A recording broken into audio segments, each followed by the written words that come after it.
Okay, so this video today is fittings for assistive devices. We are all student PTAs at Bay State College.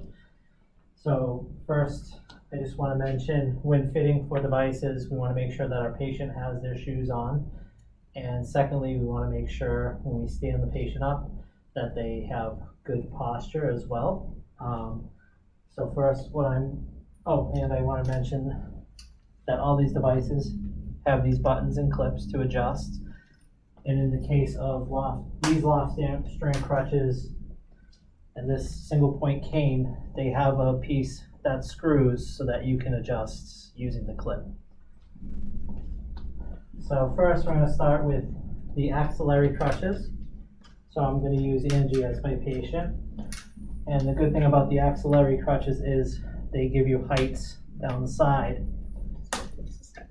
So basically the heights give you a good place to start, but they're not always accurate because some people have longer legs or longer torsos.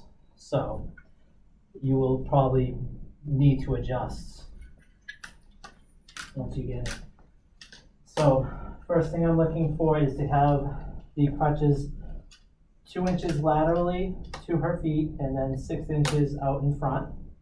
And then I want to make sure that she has about 2 inches from her axilla to the top of the crutch. And I want to make sure if she puts her hands down to her side straight, it's at her wrist crease. And then when she grabs the handle, she has about 20 to 25 degrees of elbow flexion.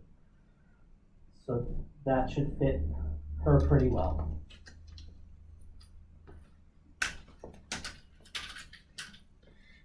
The next device we're going to fit is a two-wheeled walker. So we want to make sure when we're fitting our device that we have our patient step into this device first. And like the crutches, we want to make sure that when the patient puts their hands down by the handles, that they're measuring at about the wrist crease or the greater trochanter. And when they put their hands on the handle, that their elbow is measuring at about 20 to 25 degrees of elbow flexion. And again, the adjustment buttons are down at the bottom. For the two-wheeled walker, they're both at the front and the back, so you have to adjust 4. All right, and then another assistive device is the forearm crutches.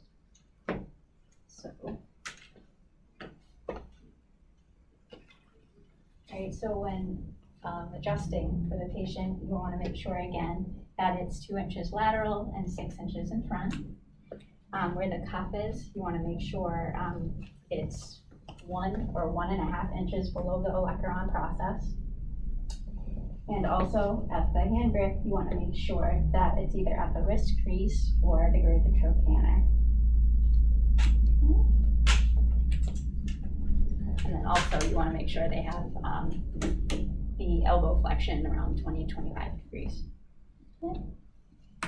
And for the single point cane, you want to make sure that the point is at the wrist crease or the greater trochanter, and also that they have the 20 to 25 degrees of elbow flexion as well.